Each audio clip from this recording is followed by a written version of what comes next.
Hey everyone, Drew Murray from D20 Advice and another live video. I'm finding that a daily schedule for videos, especially when I've previously arranged to do other things during my day, has made it rather difficult to sit down and edit stuff.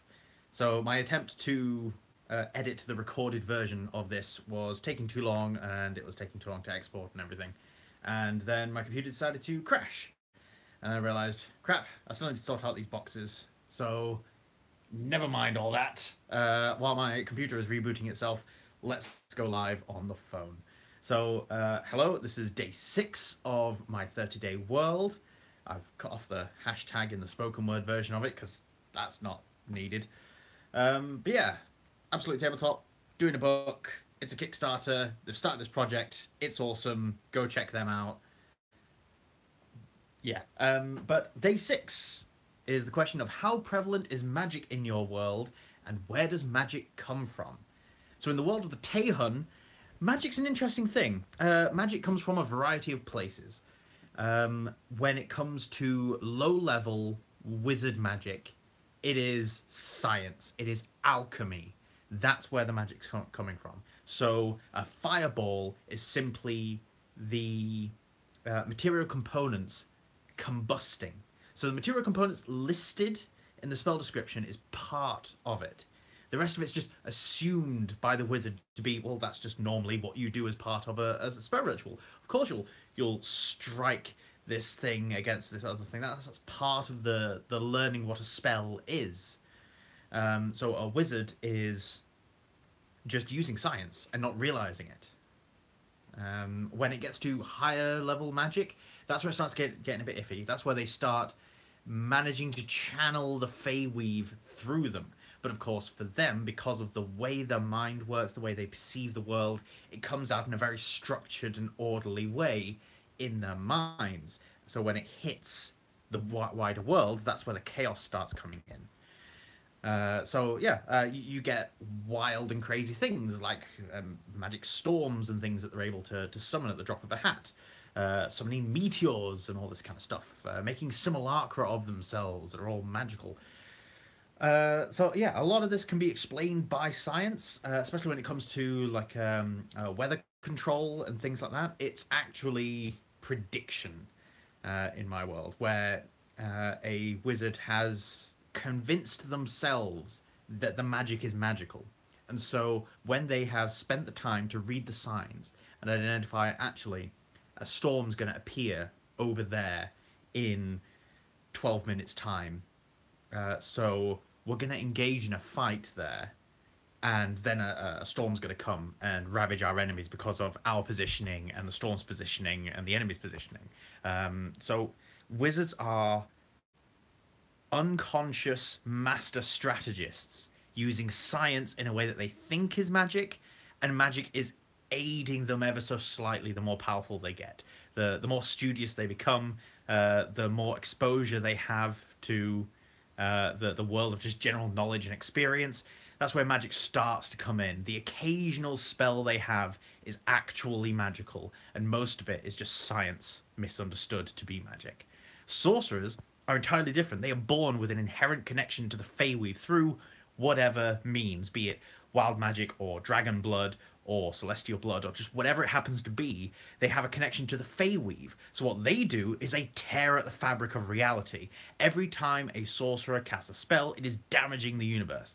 Now, unlike in the Dark Sun setting, where you can mechanically measure this damage, it's so finite and minuscule in the Taihun universe that I haven't established a way to mechanically measure it because it would be near useless. It would be like mechanically measuring the wider economy of a region rather than just measuring the gold coins in an adventurer's purse. You could measure the wider ramifications of how much gold is spent in one place to affect the economy in another, but that's boring. You might as well just come up with stuff. So during the course of the game, weird magical things will happen from time to time because of the tears in the universe, but not in any rational, logical, measurable way, and not frequently enough that it becomes a main part of the campaign setting.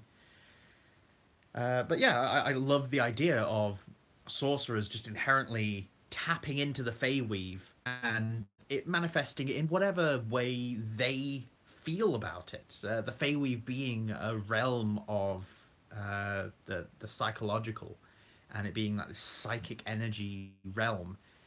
It essentially manifests magic in this world however you see it. So when a sorcerer is really angry, fire and stuff. It's all really emotional, is what it is. So a sorcerer's emotional state morphs to match the kind of spell that they're doing as well. It's situational, but it also means that the different spells that they have is just how they see them interacting with the world magically.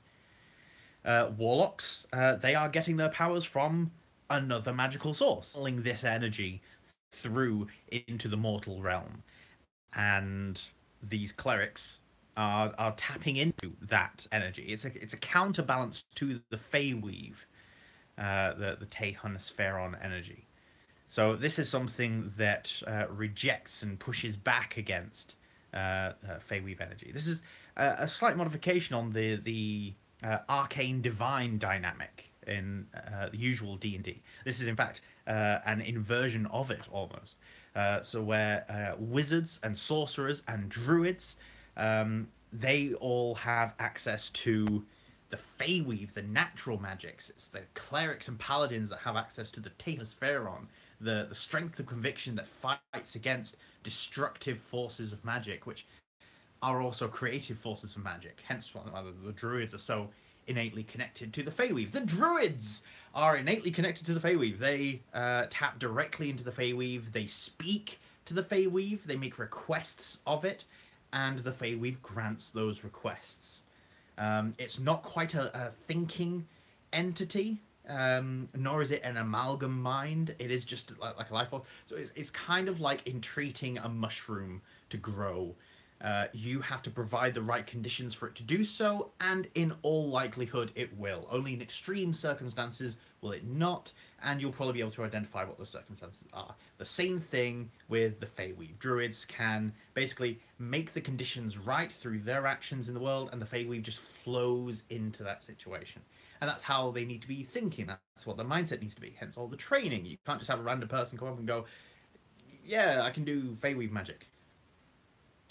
So, paladins, similar to clerics, but it's an internal conviction rather than. Sorry, just getting rid of a notification. Rather than getting it from outside, it's from within, but it's that same sort of mental state that all these psychic angels and things just kind of looking down at the world and going, yeah, those people have all got this strength of conviction and this chutzpah that we like. They've got gumption. So we'll grant them some of this power, this energy. So it's all to do with like celestials and things. Warlocks. Warlocks are the hodgepodge class. They can get their powers from making deals with greater entities than them. And so they get their power from these greater entities. They could be getting their power from a multitude of sources. The Fey will be getting it from the Feyweave. Archfiends, that's just an inherent aspect to them, similar to other magical creatures and to sorcerers. They are tapping into the Feyweave, but that they corrupt it, they twist it to their own ends. So that they are like the weeds of the Feyweave. They are forcing it into ways that it wouldn't normally grow into, more aggressive and thorny and spiky and cool. So yeah, if you're making a deal with a fiend, again, you're dealing with the Feyweave. If you're dealing with one of the great old ones, however, that's you actually dealing with the Illithids. That's you dealing with psionics and mistaking it for magic. This is science fiction technologies, radiation, energies, time travel nonsense and chicanery. Anything to explain what it is that the Warlock is doing with that as the sort of background aspect of it. It is the Illithids helping out the Warlock, making the Warlock think that he's doing all the work. So that's how magic works. It comes from very few sources. We've got the Taihun, we've got the Feyweave, and we've got the Illithids. The three sort of main parties in my campaign. The three main cosmic forces at work, and those are the three places that you'll get magical powers from. The Feyweave and the Taihun being the main ones. It's only really the Warlocks that will get access to what the Illithids are kicking about. It plays quite a role in my campaign. The Feyweave bursts through into the material realm, leaving behind these crystal towers, and they can be any size, from like a small tree stump, like a foot high off the ground, to enormous columns reaching up like towers and spires. They could be mountains or mountain ranges, but very rarely will they be that. The larger the crystal, it doesn't affect what's inside, but essentially these crystal towers act as spell books. Within, there are spells that you could learn and copy down to another medium. So by attuning yourself to a crystal tower, so spending an hour, a short rest with one of these things, attuning yourself to it, you then are connected to this crystal tower, and you gain access to all the spells within, like it's your spell book. So for wizards, this is amazing. They are learning things about the universe, which really they are just learning about how the universe actually functions and works. They're learning science and how to interpret that.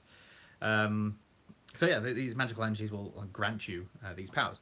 Wizards are the only ones that can use these, along with druids.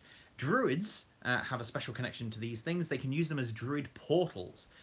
So by using the druidcraft cantrip on these crystal towers, they can teleport from one crystal tower to another crystal tower.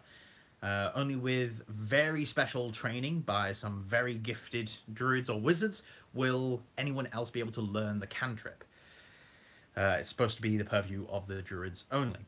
And it also allows them to connect to the rest of the Feyweave network that the druids have established throughout the world. They've got loads of standing stone portals that they use in this way. So they're not portals that are constantly open, they just look like shiz around the world, and these druids just go up, use druidcraft, and they can walk through it as a portal to wherever they want to go. So the druids are the background organization. That'll be another video, I'm sure. But yeah, so these crystal towers are all over the place. You can knock a chip off it and it holds magical power. It can do essentially whatever the GM wants it to do. It can be like an Ioun stone. It can be a magic item. It can be an arcane focus. It can be essentially like a spell scroll. So you cut a piece of gem off the pillar. You shape it, and you now have a gemstone, which has a single spell stored within it. The energy is all chaotic and stuff, so it's basically MacGuffins. You can do with these crystal towers as you see fit. There's no rhyme or reason deliberately, so that players cannot just sit and farm exactly what they want or need from these crystal towers. It is plot-based, because it is difficult, nay impossible, for player characters in a Dungeons & Dragons world with a medieval technology level to be able to study the crystal towers with enough precision and knowledge to understand what the process is. So there is science behind everything that's going on, but it's so abstract, so in advance of their understanding of the universe that they can't comprehend it. So it appears random. So at the moment, it's just whatever the GM says. But yeah, you could have a little gemstone. It could be quite brittle, and you could crush it, and that will be like casting a spell from a scroll. Get a one-use spell from it. So you could have orcs down deep in a mountain range finding one of these things, and now all of a sudden they've got hundreds of fireball spell crystals that they've added to their arsenal. So they are now militaristically more powerful. That's why it's a gold rush to get to these crystal towers, because these crystal towers also have spells. They have new spells. If a new crystal tower is discovered, that could potentially have a brand new spell. It could have a brand new like 8th or 9th level spell that no one else in the world has access to. That's amazing power that every kingdom wants. The moment any of these crystal towers is found, gold rush happens. The dwarves, they use these crystal towers as a transit system. They have ties with the druids, and they use these to get their armed forces about quickly and easily. The reason the druids allow for this is because the dwarves are generally peaceful. The organization of the dwarves being very strange, I understand, but I will go into that in a future video. This is all about magic. The elves, they love their magic. They use as much combat augmentation magic and artsy magic as they can. They are all about form over function. That's what the elves are all about. So if it can make them look fancy or appear more martially powerful, then that's what they'll do. So they will summon a huge gust of wind behind their archers to launch their arrows further. They will do anything to make the basic martial arts better, essentially. But yeah, that's the magic in a nutshell. There's all sorts of little offshoots, like archetypes of different classes, like the Eldritch Knight and Arcane Archer, and the Way of the Four Elements Monk. That's all stuff. Most of it would be Feyweave. Most of it will be Feyweave connection. That's where most of the magic comes from. But some of it will be Taihun. And you could even alter the flavor slightly for each one so that it fits one or the other. You could have two Eldritch Knights, one working with the Feyweave, one working with the Taihun. Either way. And the beauty of that cosmic battle is that very few people are actually aware of it. The clerics don't know the true nature of the Taihun. They just know that power comes from them. They're the gods. They are the ones that they worship. That they generally don't know their individual names. Like only the true hierarchy of the clergy will know the names of the Taihun, and they'll know that the names change over time, so they'll have a bit more of an idea of what's going on. But they won't have the true knowledge of everything that's going on.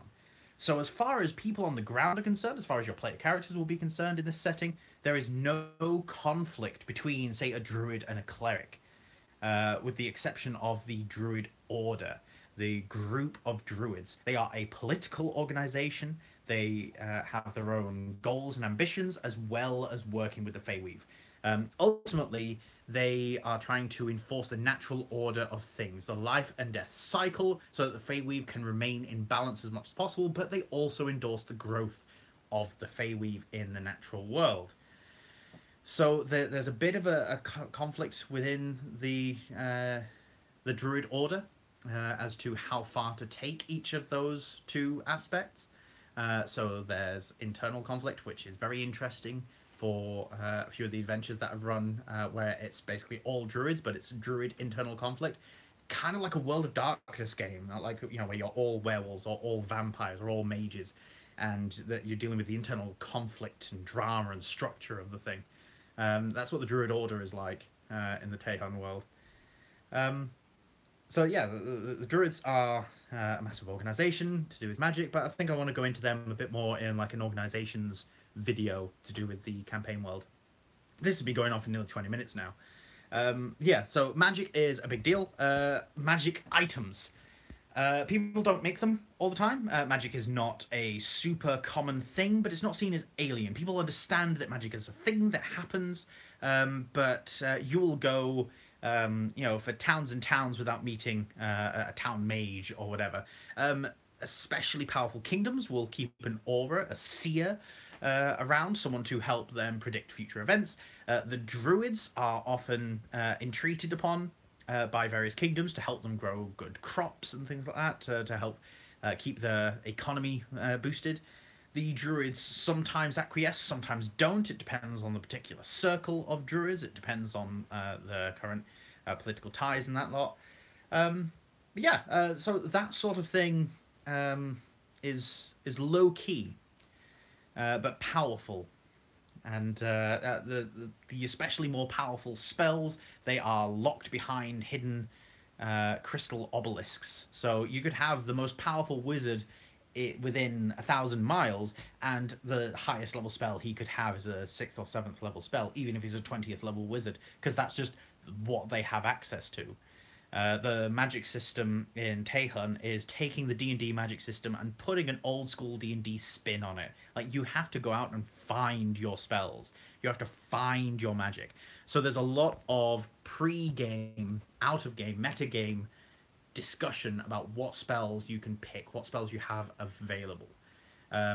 Strong use of downtime as well. Downtime systems to research and learn new spells. As a DM running this campaign setting, you have to allow for that. If you've got any spellcasters in your game, what you're having to do is have a training montage section. You have to allow your spellcasters to encounter things that can allow them to augment their spells. You could say that one spell of an elemental type, if they already know a spell of another elemental type, that it's just experimentation and they've learned how to manifest it in a different way. So that gives them that spell. If it's an entirely new spell, something that they did not have before, that's something where you need to give them access to a crystal or a spell book, or some other means of storing magical information. Some other wizard, a sorcerer. Study is what a wizard is all about. So it's all about observation, note-taking, experimentation. So you could have them just observe a natural occurrence. You could have them parked outside some geysers or something. Geysers? The hot water plumes. And have them observe that for a month and work out how they could mimic the force and energy and damage potential for that sort of thing. Just using household ingredients. You give them access to baking soda and vinegar, and I don't know, a pipette thing, and they just squirt this sizzling concoction at people that fizzes and bubbles and overflows.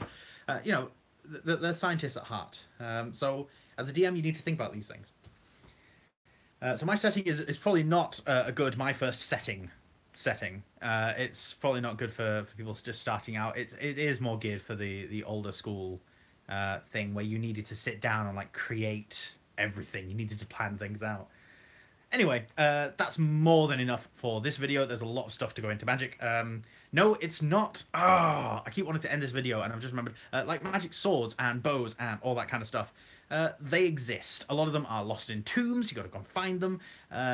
The art of making magical things is it's an art now. So you'll get in huge cities or far off, like isolated hamlets. You'll have a guy that can make magical weapons, but for the most part they're just normal blacksmiths, and they might be able to use special materials and things. But magical weapons, like +2 flame swords and things, that'll be, you need to really work hard and find an artisan to get that sort of thing. Anyway, that's more than enough. I can go into more stuff in greater detail another time. Thank you all for watching, and I'll see you next time. Bye.